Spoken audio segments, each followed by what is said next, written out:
다 같이 묵도하심으로 주일 2부 예배를 성부와 성자와 성령님의 이름으로 하나님 앞에 거룩하게 드리겠습니다.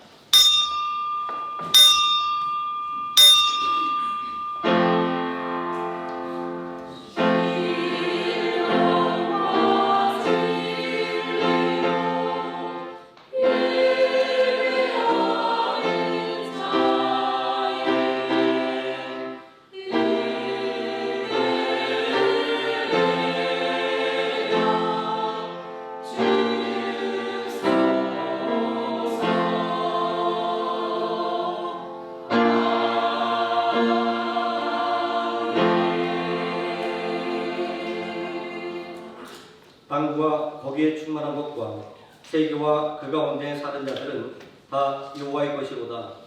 여호와께서 그 터를 바다 위에 세우시며 강들 위에 건설하셨도다. 여호와의 산에 오를 자가 누구며 그의 거룩한 곳에 설 자가 누구인가? 곧 손이 깨끗하며 마음이 청결하며 뜻을 허탄하게 두지 아니하며 거짓 맹세하지 아니하는 자로다. 그는 여호와께 복을 받고 구원의 하나님께 의를 얻으리니 이는 여호와를 찾는 족속이요 야곱의 하나님의 얼굴을 구하는 자로다. 아멘. 다 함께 자리에서 일어나셔서 찬송가 1장 찬송하시겠습니다.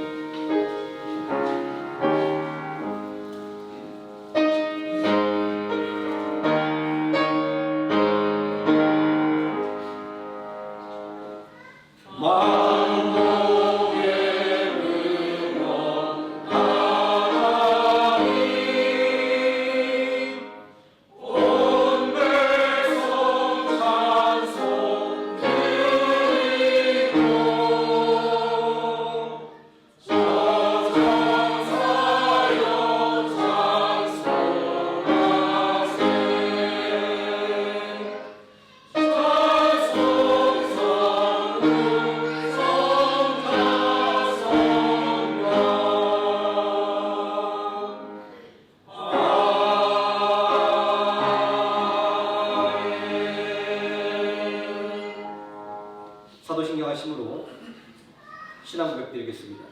전능하사 천지를 만드신 하나님 아버지를 내가 믿사오며 그 외아들 우리 주 예수 그리스도를 믿사오니 이는 성령으로 잉태하사 동정녀 마리아에게 나시고 본디오 빌라도에게 고난을 받으사 십자가에 못 박혀 죽으시고 장사한 지 사흘 만에 죽은 자 가운데서 다시 살아나시며 하늘에 오르사 전능하신 하나님 우편에 앉아 계시다가 저리로서 산자와 죽은 자를 심판하러 오시리라. 성령을 믿사오며 거룩한 공예와 성도가 서로 교통하는 것과 죄를 사하여 주시는 것과 몸이 다시 사는 것과 영원히 사는 것을 믿사옵나이다.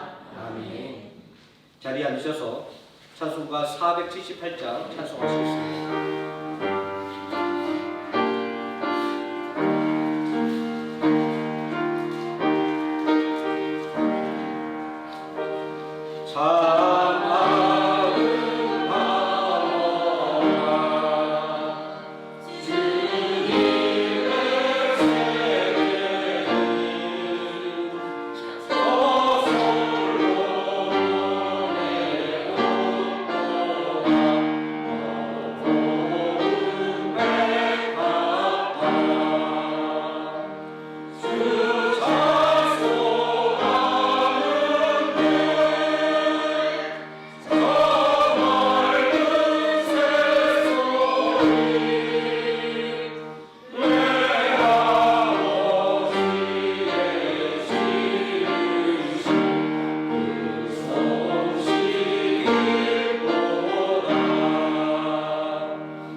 시간 함께 은혜 받을 하나님의 말씀 마태복음 22장에서 함께 보도록 하겠습니다. 신약성경 37페이지 마태복음 22장 15절에서 22절까지 제가 먼저 한 절 읽고 우리 성도들 한 절씩 교독하시겠습니다. 이에 바리새인들이 가서 어떻게 하면 예수를 말에 올무에 걸리게 할까 상의하고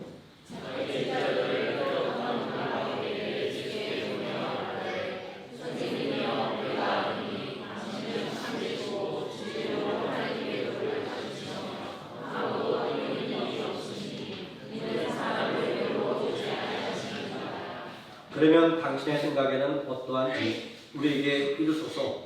가이사에게 세금을 바치는 것이 옳으니까 옳지 아니하니까 아니.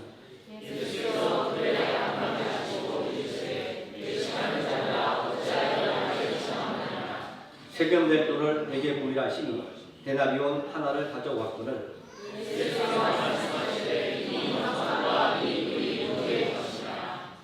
이르되 가이사의 것이니이다. 이에 이르시되 그런즉 가이사의 것은 가이사에게 하나님의 것은 하나님께 바치라 하시니 그들이 이 말씀을 듣고 놀랍게 여겨 예수를 떠나가니라. 아멘. 김인수 안수장이 나오셔서 우리를 대표해서 기도해 주시겠습니다. 환난 날에 나를 부르라. 내가 너를 건지리니 내가 나를 영화롭게 하리로다. 우리들의 피난처가 되시며 모든 환난과 어려움 속에서도 저희들을 지켜주신 은혜에 감사드립니다. 지난 한 주간도 세상을 살아가면서 지친 몸과 영혼을 이끌고 이 시간 은혜의 자리로 나와 사오니 세상이 줄 수 없는 확신과 평안의 위로를 부어 주시옵소서. 주님, 이 시간 주님의 성전을 찾은 우리 성도들 가운데 여러 가지로 현실의 삶에서 감당기 힘들어 주님께 고백하여 기도하며 소망하는 성도들이 있습니다.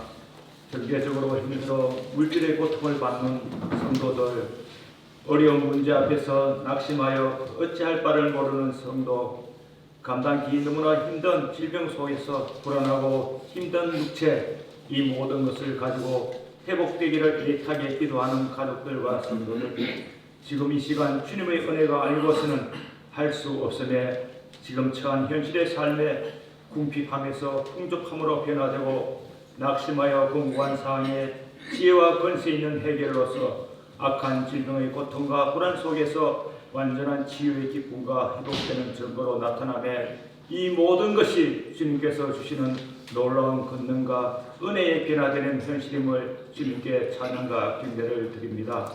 이 놀라운 은혜가 주님을 믿지 않는 자들에게는 주님이 살아계셔서 역사하시는 증거가 되게 하옵소서.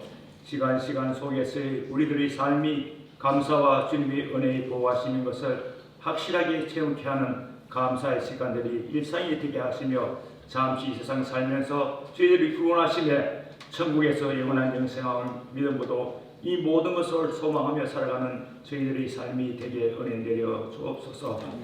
이곳 베트남 하노이 생명나무 교회를 세우시고 주의 사명을 감당케 하심에 감사드립니다. 저희 생명나무 교회가 주의 사랑과 은혜가 가득하게 하여 주옵소서. 항상 기도하면서 사랑이 넘치는 교회, 은혜가 가득한 교회, 주님이 허락하시는 성령의 은혜가 말씀 안에서 충만한 교회로 이곳 베트남에서의 선교의 사명을 다함으로 주님께 쓰임받는 교회가 되게 하여 주옵소서. 지금 주변에 빈자리가 너무나 많습니다. 텅 빈 빈자리에 주님의 은혜로 빠른 시일 내에 가득 차게 하시는 부흥의 역사가 나타나게 하시고 사명을 감당키에 경제적으로도 힘들지 않게 풍족하게 축복하여 주옵소서. 예배를 섬기는 성도들을 축복하여 주옵소서. 교회와 하나님을 향한 온전한 믿음 안에서 행하는 그들의 헌신과 봉사를 기억하여 주시옵소서. 특별히 다음 세대를 섬기는 유인주일학교 중고등부 교사들에게 힘과 능력을 다하사 다음 세대의 신앙을 든든히 세워나가는 사역을 잘 감당키에 영으로 육으로 강건하게 하시고 지혜를 다하사 축복하여 주옵소서. 이 시간 성가대의 생활을 흠령하여 주옵소서. 듣는 저희들에게는 10년 가득하게 은혜의 찬양에서 아멘으로 찬양을 하답게 하옵소서. 말씀을 선포하실 담임 목사님께 엘리야에게 주셨던 능력을 2배나 더하사 하늘로서 내리는 말씀의 역사가 나타나 저희들의 심령이 변화되고 은혜가 가득하게 하옵소서. 목사님의 가정도 축복하여 주셔서 항상 건강과 행복이 가득하게 하옵소서. 금일 드리는 예배에 우리의 심령이 오직 하나님만을 향하게 하여 주셔서 예배를 통하여 놀라운 기적과 은혜를 경험하게 하시고 우리들의 믿음의 뿌리가 흔들림 없이 강해지게 하시며 사람이 할 수 없는 일들을 주님께서 하시는 것을 경험하는 예배의 시간이 되기를 간절하게 간구드리며 우리를 구원하신 예수 그리스도의 이름으로 감사드리며 기도하옵나이다. 아멘.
말씀, 하나님께 드릴 것은 무엇인가? 라는 제목으로 하나님 말씀의 은혜를 함께 나누고자 합니다. 오늘 우리가 함께 읽은 말씀의 내용은 예수님을 공경에 몰아넣기 위해 찾아온 헤롯 당왕과 바리새인들의 이야기입니다. 이들은 세금을 내느냐 마느냐 하는 문제를 가지고 예수님을 찾아왔습니다. 이 이야기에서 그동안 우리가 가졌던 주된 관심사는 가이사의 것은 가이사에게 드리라입니다. 이 말씀에서 세상의 권세와 질서도 하나님께서 허락하신 것이기에 지켜야 한다는 교훈을 찾아낼 수 있습니다. 그러나 상대적으로 하나님의 것은 무엇인가 라고 하는 고민은 하지 않았던 것 같습니다. 우리가 하나님께 드릴 것은 무엇일까요? 이 주제를 전개하기 앞서서 새겨보아야 할 말씀이 하나 있습니다. 다윗은 시편 24편 1절에서 땅과 거기에 충만한 것과 세계와 그 가운데 사는 자들은 다 여호와의 것이로다 라고 선포하고 있습니다. 이 말씀은 하나님께서 세계의 창조이시기 때문에 세상의 모든 것에 대한 소유권을 갖고 있다라는 의미입니다. 세상과 하나님의 나라는 분리되어 있는 세계가 아닙니다. 이 세상도 하나님의 통치 아래에 있습니다. 하나님께서는 세상의 창조주이며 주관자입니다. 하나님의 통치라고 하는 전제의 개념을 가지고 오늘 말씀의 주제를 함께 풀어가고자 합니다. 성경의 주제를 말하라고 한다면 아마 여러 가지를 말할 수 있습니다. 사도 요한은 요한복음 21장 25절 말씀에서 하나님의 독생자 예수 그리스도의 행하신 일을 낱낱이 기록한다고 한다면 이 세상이라도 이 기록된 책을 두기에 부족할 줄 아노라 라고 말했습니다. 그만큼 성경은 광대하고 방대한 책이기 때문입니다. 그럼에도 불구하고 가장 핵심적인 주제를 하나 말하라고 한다면 구원이라고 말할 수 있습니다. 그래서 많은 분들이 이구동성으로 성경을 한 권으로 압축하면 요한복음이 되고 그 요한복음을 한 구절로 압축하면 하나님이 세상을 사랑하사 독생자를 주셨으니 이는 그를 믿는 자마다 멸망치 않고 영생을 얻게 하려 하심이라 라고 하는 요한복음 3장 16절 말씀이라고 이야기하는 것입니다. 죄로 인하여 죽을 수밖에 없는 죄인을 구원하기 위해 하나님의 독생자 예수 그리스도께서 이 땅에 성육신 하신 것입니다. 그러나 예수님의 공생에는 종교 지도자들의 박해를 받아야만 했습니다. 그것은 메시아를 알아보지 못하는 종교 지도자들의 영적인 무지 때문이었습니다. 죄로 인해서 눈이 가리워졌기 때문에 구원자이신 예수님을 알아보지 못한 것입니다. 하나님께서는 자연 속에서 하나님을 알만한 수많은 일반 계시를 주셨음에도 불구하고 우리는 과학자들과 철학자들이 그들이 학문을 연구하고 자연을 탐구하는 가운데 전능하신 하나님이 살아계심을 느끼고 그들이 예수 그리스도를 신앙으로 고백했다라고 하는 이야기를 많이 듣습니다.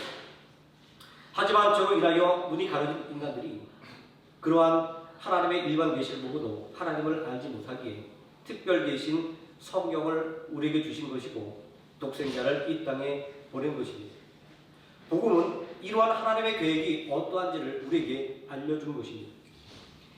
예수께서 살아계신 하나님의 아들이며 삼위일체의 성자 하나님인 것을 말입니다. 우리는 복음을 전하는 것을 전도라고 합니다. 이런 면에서 예수님께서 하셨던 천국 복음을 전하는 것도 전도라고 말할 수 있습니다. 회개하고 예수님을 그리스도로 믿고 구원을 받게 하는 것이기 때문입니다. 그런데 고린도전서 1장 21절 말씀을 보면 전도를 미련한 것이다 라고 이야기하고 있습니다. 왜냐하면 전도라고 하는 것이 사람의 지혜로는 깨달을 수 없는 것을 전하는 것이기 때문입니다. 십자가에 달려 죽임을 당한 예수님이 구세주라고 하는 복음은 유대인들에게는 거리끼는 것이었습니다. 신명기 21장 23절에 따르면 나무에 달린 자마다 저주받은 자였기 때문입니다. 이러한 유대인들의 생각은 절반은 맞고 또 절반은 틀린 것이었습니다. 예수님께서 십자가를 진 것은 우리의 죄를 대신 지고 저주를 받았으니 예수님이 우리의 저주를 대신 진 것은 맞습니다. 그러나 예수님은 십자가로 승리하셔서 당신의 피로 우리의 죄와 허물을 깨끗하게 씻어 주셨습니다. 모든 저주에서 해방시켜 주셨습니다.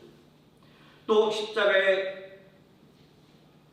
달려 죽임을 당한 예수님은 헬라인들에게는 미련한 것이었습니다. 반역자를 채워가는 노부에 달려 죽임을 당한 예수는 그저 죄인에 불과했기 때문입니다. 이들의 생각도 반은 맞고 반은 틀렸습니다. 예수님께서 십자가에 달린 것은 우리의 죄를 대신 짊어지신 것은 맞습니다. 그러나 예수님은 십자가에서 승리하심으로 당신의 피로 우리를 죄의 굴레에서 해방시켜 주셨습니다. 우리는 지나간 말씀인 포도원 농부에게 새로 준 주인의 비유에서 예수님이 나갈 배척과 고난의 모습이 어떠한지 이미 확인한 바 있습니다. 이것은 하나님의 백성들이 예수님을 배척할 것이라는 것을 암시하는 것이기도 합니다. 포도원을 세낸 농부들이 소작료를 내지 않기 위해서 주인의 종들을 핍박하고 죽였습니다. 나중에는 포도원을 차지하기 위해 주인의 아들까지 죽였습니다. 이러한 예수님의 복음에 대한 비유는 기쁜 소식이라고 하는 복음이 얼마나 큰 반대에 부딪히고 저기에 맞서야 하는지를 알 수 있게 해줍니다. 오늘 말씀에서도 예수님을 찾아온 이들의 목적은 예수님의 말에 꼬투리를 잡아 공경에 처하게 만드는 것이었습니다. 15절에 예수를 말에 올무에 걸리게 할까 상의하고 라고 이러한 사실을 지적하고 있습니다. 오늘 말씀 가운데 예수님을 찾아온 우리들의 면면을 살펴보면 복음이 얼마나 세상에서 배척받는 것인지를 알 수 있습니다. 예수님의 공생의 활동 당시에 유대의 유력한 지배층은 서로 대립하고 있었습니다. 가장 큰 주류는 헤롯 당과 바리새인들이었습니다.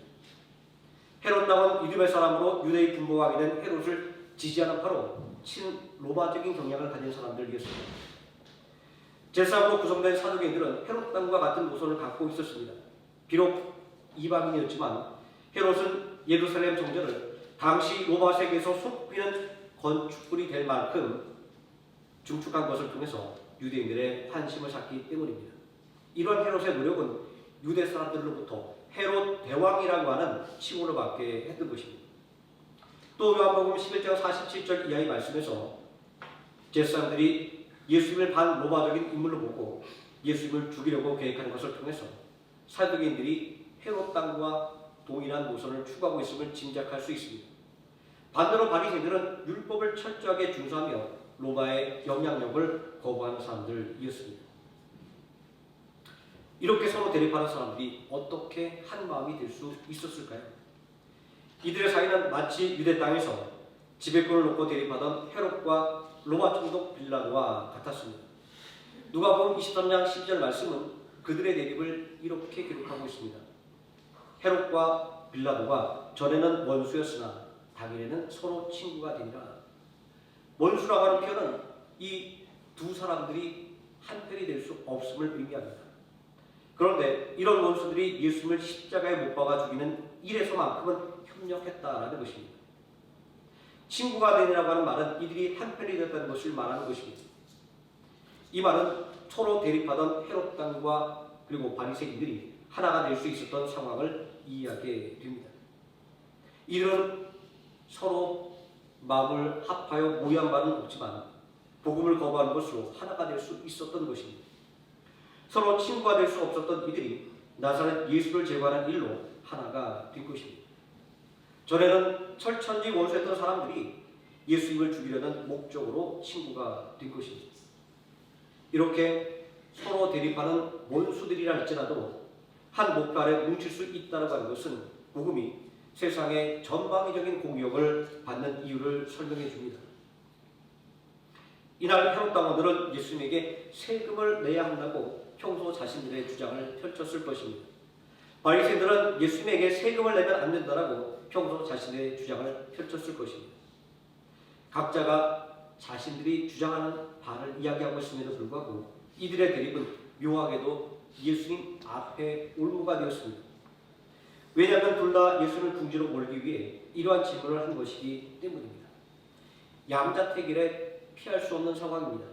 침묵하면 양쪽의 공격을 다 받아야 됩니다. 하지만 한쪽의 의견을 선택하면 반대파의 공격을 받아야 합니다. 헤롯 당의 요구대로 세금을 내는 것이 옳다고 말하면 바리새인들에 의해서 민족의 반역자로 낙인 찍힐 것입니다. 바리새인들은 예수님이 유대 민족을 위하는 분이 아니라고 깎아내릴 것이 분명합니다. 그렇다고 해서 바리새인들의 요구를 옳다고 말하면 헤롯 당원들이 예수님을 로마 총독에게 고발할 것입니다. 로마의 반역자가 되는 것입니다. 어느 쪽을 선택한다고 해도 공격을 벗어날 길이 없습니다. 헤롯 당원들과 바리새인들은 이번에야말로 예수님을 구주에 몰아넣었다라고 생각했을 것입니다. 세상은 이러나 저러나 복음을 거부할 명분을 갖고 있고, 그리고 복음을 핍박할 명분을 갖고 있는 것입니다. 예를 들자면 한국에 기독교가 처음 들어왔을 때 박해의 명분은 효도를 하지 않는 배은망덕한 집단이라는 것이었습니다. 제사를 지내지 않으니 불효하는 사람들이라고 낙인을 찍은 것입니다. 이런 박해의 주장에 대해서 부모가 돌아가신 다음에 위패를 만들어 놓고 모시는 것은 잘못된 일이고, 살아신 전에 잘 모시는 것이 진정한 효도라고 적극적으로 해명하고, 10계명의 5번째 계명이 내 부모를 공경하라 라는 것을 통해서 기독교가 가장 적극적으로 효를 행하는 종교라는 것을 알렸습니다. 그러자 다음 공격은 미풍 양속을 해친다는 주장을 통해서 계속되었습니다. 이처럼 복음에 대한 반대는 집요하고 철저합니다. 무엇을 선택해도 공경에 빠질 수밖에 없는 딜레마에 빠진 예수님의 상황이었지만, 예수님은 금세 사람들이 상상하지 못했던 해결 방법을 제시했습니다. 그것은 선택의 문제의 근본을 살펴보는 것이었습니다.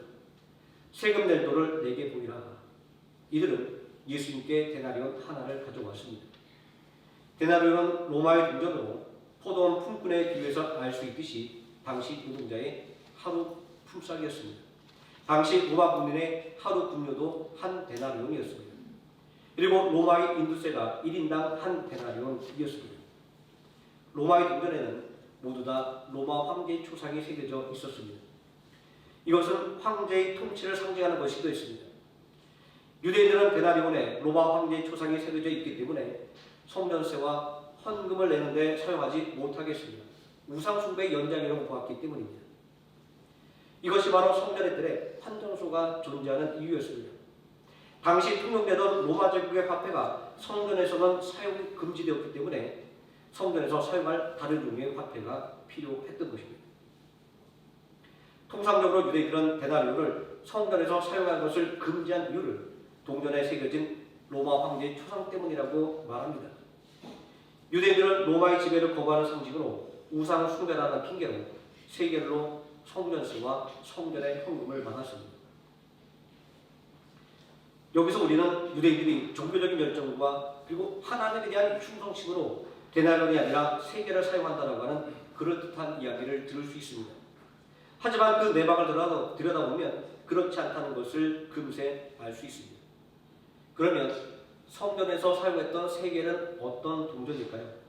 성전에서 사용하기 위해서 유대인들이 특별하게 만들어낸 동전일까요? 세겔은 두루마 시돈 사람들이 만든 동전입니다. 오래전부터 장사꾼이었던 이들 민족이 일찍이 세겔이라는 화폐를 만들어서 사용했습니다. 데나리온에는 로마 황제의 초상이 새겨졌던 것처럼 세겔에는 그들이 섬기는 신인 헤라클레스가 새겨져 있었습니다. 이것이 의미하는 것은 데나리온에 로마 황제의 초상이 새겨져 있어서 사용하지 않는다는 말이 허무맹랑한 것이라는 것을 알 수 있습니다. 우상 숭배라는 핑계로 데나리온을 거부하고 세겔을 사용하고 있지만 이 둘 사이에는 아무런 차이점이 없습니다. 이런 사실은 예수님께서 성전뜰에서 환전상을 쫓아내시며 내 집은 만민의 기도하는 집인데 너희가 가부대 구려를 만들었다라고 한탄하신 이유를 이해할 수 있게 만들어줍니다. 어떠한 규칙과 율례를 정해놓고 지키는 것도 중요하지만 단지 그것을 지키는 것에만 몰두하면 얼마나 어처구니 없는 상황을 만들어낼 수 있는지를 알 수 있게 하는 대목입니다. 예수님을 충분히 공경에 몰아넣었다고 생각했던 헤롯 당과 바리새인들의 질문은 가이사의 것은 가이사에게, 하나님 것은 하나님에게 바치라고 하는 예수님의 말씀으로 한순간에 무너지고 말았습니다. 그동안 우리가 집중했던 것은 여기까지의 이야기입니다. 그것은 주로 세상의 권세에 대해서 어떻게 반응해야 하는가, 세상의 의무와 책임을 어떻게 다해야 하는가에 대한 것입니다. 하지만 이러한 생각들이 세상과 그리고 하나님의 통치를 양분하는 것이 되어서는 안 될 것입니다.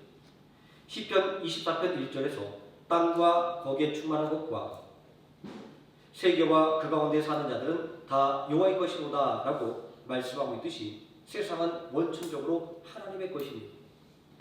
세상이 모두 하나님의 것이기에 하나님께서 굳이 우리의 것을 요구하실 필요가 없다라는 말씀도 됩니다. 시편 50편 9절에 내가 내 집에서 수수나 내 우리에서 순념소를 가져가지 아니하리니 라고 말입니다. 또 우리가 드리는 제물 때문에 하나님께서 우리를 책망하지 않으신다라고 말하고 있습니다. 이 말은 드려도 그만이고 드리지 않아도 그만이라는 말로 우리가 그렇게 해석해도 무방합니다. 그 이유는 세상의 모든 것이 하나님의 것이기 때문입니다. 시편 50편 10절과 11절에 이는 살림의 짐승과 무산의 가축이라 내 것이며 산의 모든 새들도 다 내가 아는 것이며 들의 짐승도 내 것이라. 세상의 모든 것이 하나님의 소유라고 기록되어 있습니다. 다시 말하면 하나님께서는 우리의 소유와 재물을 받으실 만한 이유가 없다는 것입니다. 하나님께는 아무것도 부족함이 없다는 것을 알아야 합니다. 그럼에도 불구하고 하나님께서 우리들에게 재물을 요구하는 이유는 무엇인가라는 그 이유를 우리는 생각해 볼 필요가 있습니다. 자, 하나님께 무엇을 드린다고 하는 이 헌금에 대한 세상의 반감은 그 역사와 뿌리가 깊습니다. 자, 우리는 가이사의 것은 가이사에게, 하나님의 것은 하나님에게 드리라는 명제 속에서 하나님께 드릴 것도 역시 재물이라고 하는 생각을 하게 됩니다. 자, 그런데 생각해 보면 헌금이 필요한 분은 하나님이 아닙니다. 헌금이 필요한 것은 교회이고 목회자이고 선교사들입니다. 자, 이러한 헌금의 사용처에 대한 세상적인 반감은 날이 갈수록 더 커져갑니다. 교회에 나가지 않는다 할지라도 종교세를 성실하게 납부하던 독일의 기독교인들도 점차 종교세를 내지 않는 방향으로 그 비율이 늘어간다라고 합니다.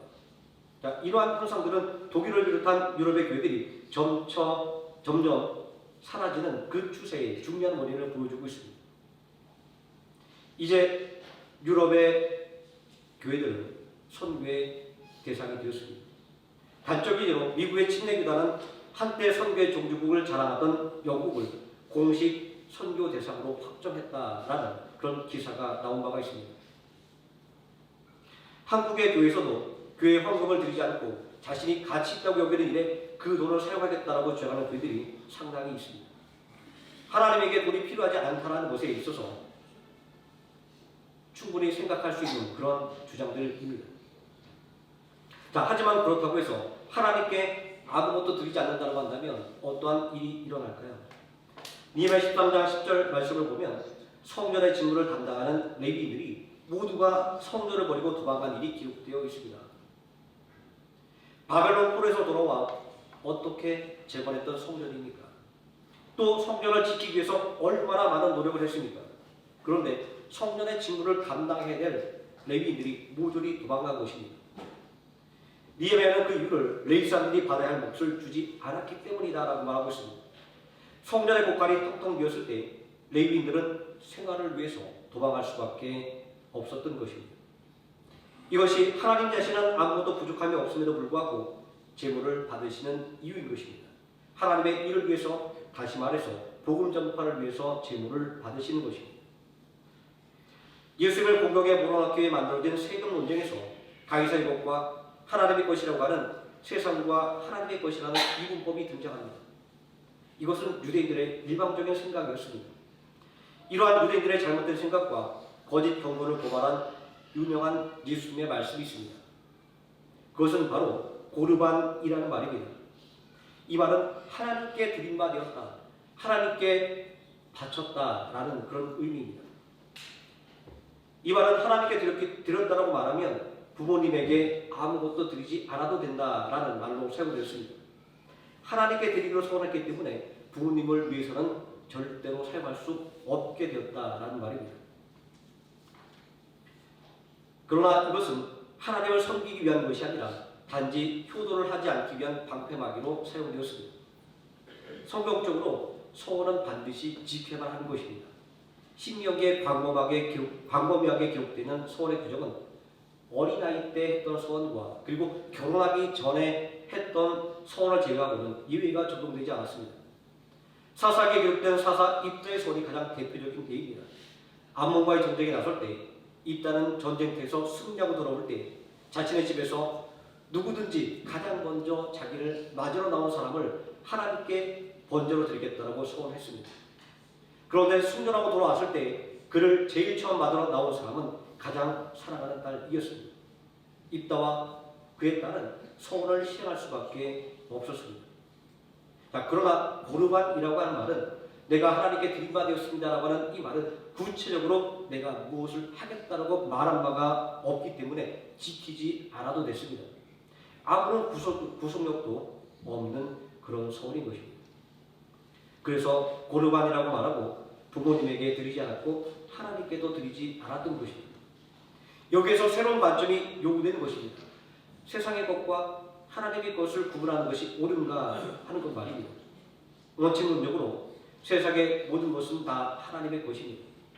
시편 24편 1절의 말씀은 세상에 충만한 모든 것이 하나님의 것이다 라고 말하고 있지 않습니까? 이것이 바로 가이사의 것은 가이사에게, 하나님의 것은 하나님께 드리라는 말씀에서 우리가 하나님의 것이 무엇인가에 대해서 주목해야만 하는 이유인 것입니다. 하나님의 통치 아래 세상의 권세가 있습니다. 그러므로 우리 성도는 하나님께 드릴 것은 무엇인가를 늘 고민을 해야 하는 것입니다. 세상의 모든 것의 주인이신 하나님께, 그리고 아무것도 부족함이 없는 하나님께 드릴 것은 무엇일까요? 우리는 사울 왕의 경우를 통하여 하나님께 무엇을 드려야 하는지를 말할 수 있습니다. 아말렉과의 전쟁에 임하는 사울 왕에게 하나님은 아말렉의 모든 것을 진멸할 것을 명령하셨습니다. 그러나 사울 왕과 백성들은 전리품을 버릴 수가 없었습니다. 하나님의 명령을 거역한 것을 책망받자 사울 왕은 하나님께 드리기 위해서 좋은 것들을 남겨놓은 것이다 라고 변명을 합니다. 그런 사울 왕과 백성들에게 하나님께서 주신 말씀은 순종이 제사보다 낫고 하나님의 말씀을 듣는 것이 수양의 기름보다 나으니라 라는 말씀이었습니다. 하나님께서 필요로 하는 것은 재물이 아니었던 것입니다. 이사야서 1장 11절에서 하나님은 너희의 무수한 재물이 내게 무엇이 유익하냐고 반문하고 있습니다. 하나님께서 원하시는 것은 재물이 아니라 하나님의 말씀에 대한 온전한 순종과 하나님의 말씀에 대한 온전한 믿음인 것입니다. 그러므로 가이사의 것은 가이사에게, 하나님의 것은 하나님에게 드리려고 하는 메시지는 단순하게 위기를 탈출하는 예수님의 기발한 대답이 아니라 하나님의 일만을 생각하지 말고 하나님께 드릴 것을 드리라고 하는 메시지였던 것입니다. 예수님이 그리스도임을 부인하는 이들에게, 그래서 예수님을 배척하는 이들에게 예수님은 하나님께서 보내신 이를 믿는 것이 하나님의 것을 하나님께 드리는 것임을 선포하는 것입니다. 하나님의 일이 무엇인지를 묻는 빌립에게 예수님은 요한복음 6장 29절에서 하나님께서 보내신 일을 믿는 것이 하나님의 일을 하는 것이다 라고 대답해 주셨습니다. 다시 말해서 예수 그리스도를 믿는 것이 바로 하나님의 일이라는 것입니다. 이 말씀에서 우리가 하나님께 드려야 할 것이 무엇인가 라는 것이 명백해집니다. 그것은 바로 우리의 믿음을 하나님께 드려야 하는 것입니다. 우리의 깨진 꿈과 그리고 우리의 상한 마음까지도 모두 다 하나님께 드려야만 하는 것입니다. 일찍이 다윗도 시편 51편 17절 말씀에서 하나님께서 구하시는 제사는 상한 심령이라 이렇게 고백한 바 있습니다. 다윗이 말하고 있는 상한 심령에 대해서 종교개혁가 칼빈은 자신의 죄를 스스로 해결할 수 없는 전적으로 무능한 자임을 절감하며 통회하는 겸손한 마음을 가리킨다라고 말하고 있습니다. 그러므로 우리가 하나님 앞에 드릴 수 있는 것은 예수 그리스도의 십자가를 의지하는 믿음밖에 없는 것입니다. 하나님의 은혜에 기대하고자 하는 간절한 우리의 마음밖에는 없는 것입니다. 오직 하나님의 은혜를 구하는 믿음으로, 오직 하나님의 말씀이 오늘도 우리에게 그대로 이루어질 것을 믿는 믿음으로 하나님께서 연락하시는 제사를 드리는 하노이 생명함교회 성도님 되시기를 예수님의 이름으로 축원드립니다. 기도하시겠습니다. 전능하신 아버지 하나님, 그동안 우리는 세상의 것과 하나님 것을 구별하며 살아왔습니다. 그러나 세상의 모든 것이 하나님의 것이며 하나님께서 모든 것을 주관한다는 것들을 다시 한번 확인하고 깨달을 때 아버지 하나님, 우리의 관심은 이제 하나님께 무엇을 드려야 하는가, 또 하나님의 백성과 자녀로서 어떻게 살아가야 하는 것인가에 대한 것임을 다시 한번 깨닫게 됩니다. 아버지 하나님, 온전히 우리를 죄에서 구원하기 위하여 독생하신 아들 예수 그리스도 아끼지 않은 그 하나님의 사랑을 우리의 마음에 새기고, 또한 우리를 구원하기 위하여 하나님의 말씀에 죽기까지 순종했던 우리 예수님의 순종을 우리의 마음 안에 새겨서 우리도 하나님의 말씀에 온전히 순종하며 하나님의 말씀이 그대로 이루어질지라고 믿는 믿음으로 나가는 성도가 되어 이 땅에서 하나님의 살아계심을 널리 증거하며 우리의 구원자 되신 예수 그리스도를 알지 못하는 모든 사람들에게 참된 구원의 복음을 온전히 전하는 능력 있는 그리스도의 군사로 세워주시기를 원합니다. 예수님의 이름으로 기도드립니다. 아멘. 찬송가 143장 찬송하시겠습니다.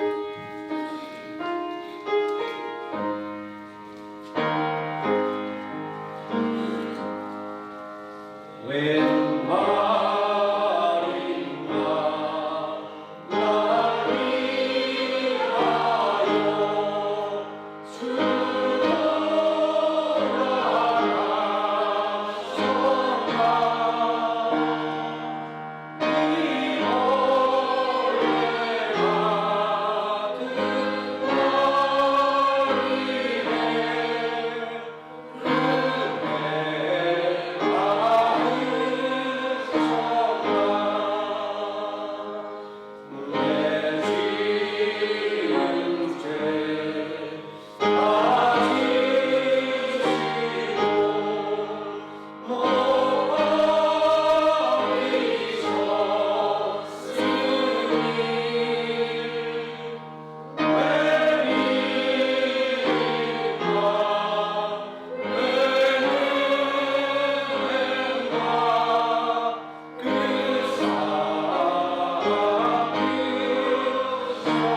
찬송가 51장 1절 3절 찬송하시면서 준비한 예물 하나님께 드리겠습니다.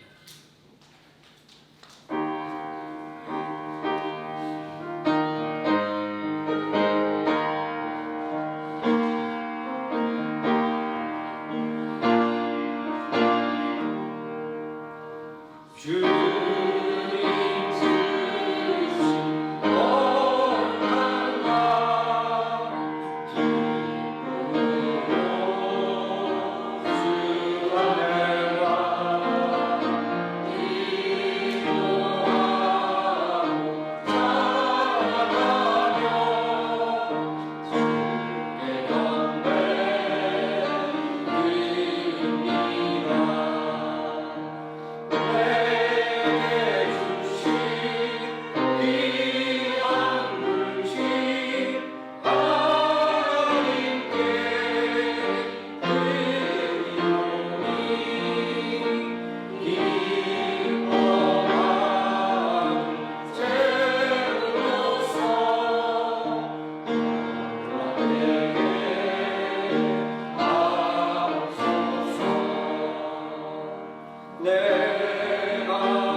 은혜가 풍성하신 아버지 하나님, 불꽃 같은 눈동자로 우리를 지켜보아 주시고 강하고 의로운 오른손으로 우리를 붙잡아 언제나 하나님의 품 안에 거하게 해주심을 감사를 드립니다. 세상에 물들지 아니하고 주님께서 주신 거룩한 날 온전히 하나님을 찬양하고 경배하며 또 하나님의 말씀으로 새 힘을 얻도록 인도해 주심을 감사를 드립니다. 우리의 살아가는 모든 것을 생각하며 우리가 받은 모든 은혜를 생각할 때 우리의 숨쉬는 순간마다 그 모든 것이 하나님의 은혜임을 고백할 수밖에 없습니다. 오늘 이 시간도 하나님께서 우리의 일생을 이끌어 가시며 우리에게 일용할 양식을 풍족하게 공급해 주심을 고백하는 11조의 예물과 각종 감사의 예물과 주일의 예물로 하나님 앞에 드리게 하심을 감사를 드립니다. 세상의 재물이 아니라 온전히 하나님의 말씀에 순종하는 마음으로 그리고 온전히 예수 그리스도를 구주로 고백하는 믿음의 예물을 하나님 앞에 드리오니 아버지 하나님 이 믿음의 고백 위에 30배, 60배, 100배 축복하여 주셔서 놀라운 하나님의 은혜와 평강이 우리 모든 성도들의 가정에 넘쳐나게 하셔서 늘 기쁨과 희락과 평강으로 살아가는 믿음의 가정으로 세워주시기를 원합니다.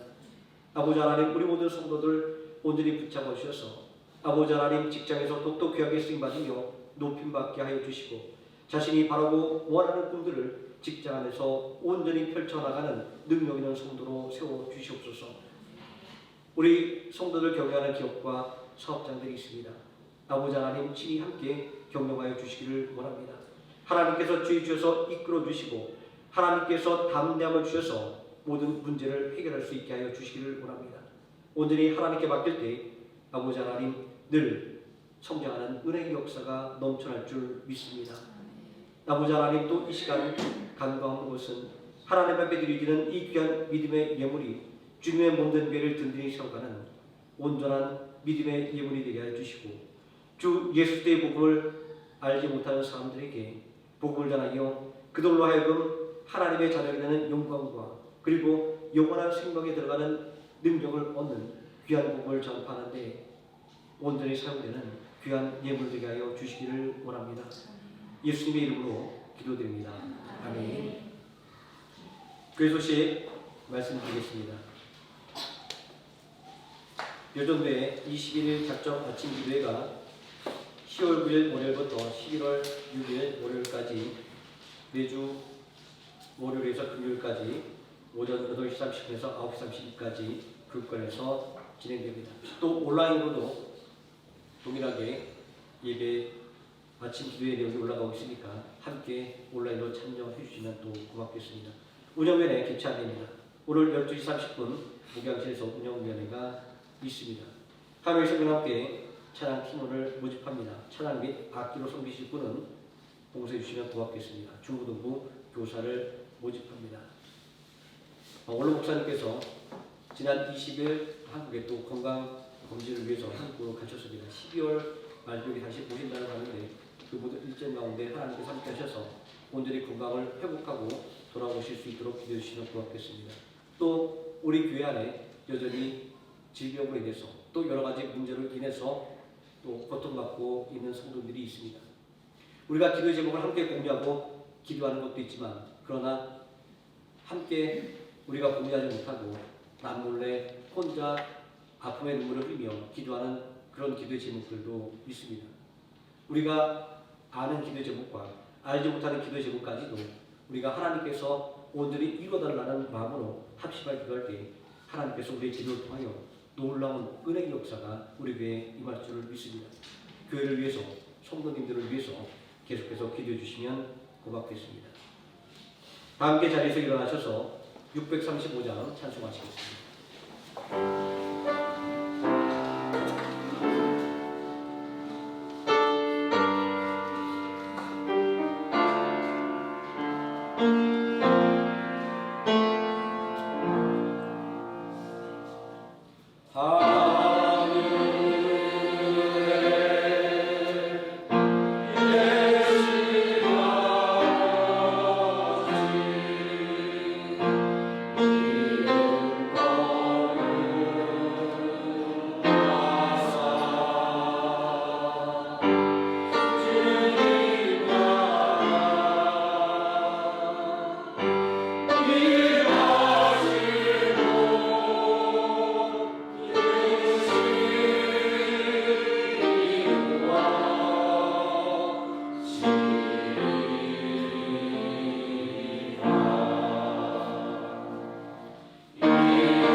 구원하신 예수 그리스도의 은혜와 우리를 구원하기 위하여 독생하신 아들 예수 그리스도도 아끼지 않은 성부 하나님의 사랑과 오늘 이 시간도 우리와 함께 동행하시는 성령 하나님의 임마누엘이 오늘 한 마음으로 예배드린 모든 성도들 머리 위에와 하루의 시간 함께 머리 위에 지금부터 영원토록 함께 계실지어다. 아멘.